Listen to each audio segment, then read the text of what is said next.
திண்டுக்கல் அமிர்தா வித்யாலயா பள்ளி சார்பில் போதை ஒழிப்பு விழிப்புணர்வு பேரணி நடைபெற்றது. பள்ளி மாணவர்கள் மாணவிகள் கலந்து கொண்ட போதை விழிப்புணர்வு பேரணியை மாவட்ட காவல்துறை கண்காணிப்பாளர் ஜெயக்குமார் கொடியசைத்து துவக்கி வைத்தார். தமிழகம் எங்கும் போதை ஒழிப்பு நிகழ்வுகள் நடைபெற்று வருகின்றன. இதன் ஒரு நிகழ்வாக திண்டுக்கல்லில் இயங்கி வரும் அமிர்தா கல்வி நிறுவனம் சார்பாக பள்ளி மாணவ மாணவிகள் கலந்து கொண்ட போதை விழிப்புணர்வு பேரணி இன்று பேருந்து நிலையத்தில் இருந்து தொடங்கியது. இந்த பேரணியை காவல்துறை கண்காணிப்பாளர் ஜெயக்குமார் கொடியசைத்து துவங்கி வைத்தார். பேரணியானது திண்டுக்கல் காமராஜர் பேருந்து நிலையத்திலிருந்து தொடங்கி நகரின் முக்கிய வீதி வழியாக சென்று மாநகராட்சி வந்தடைந்தது.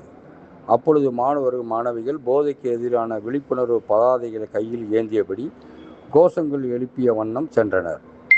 இந்நிகழ்ச்சியில் தாளாளர் சுவாமிஜி, பக்தி பிரிய மித்ரா, பள்ளி முதல்வர் முத்துலட்சுமி, கல்வி இயக்குனர் முரளிதரன் மற்றும் 50க்கும் மேற்பட்ட மாணவ மாணவிகள், ஆசிரியர்கள் இந்த பேரணியில் கலந்து கொண்டனர்.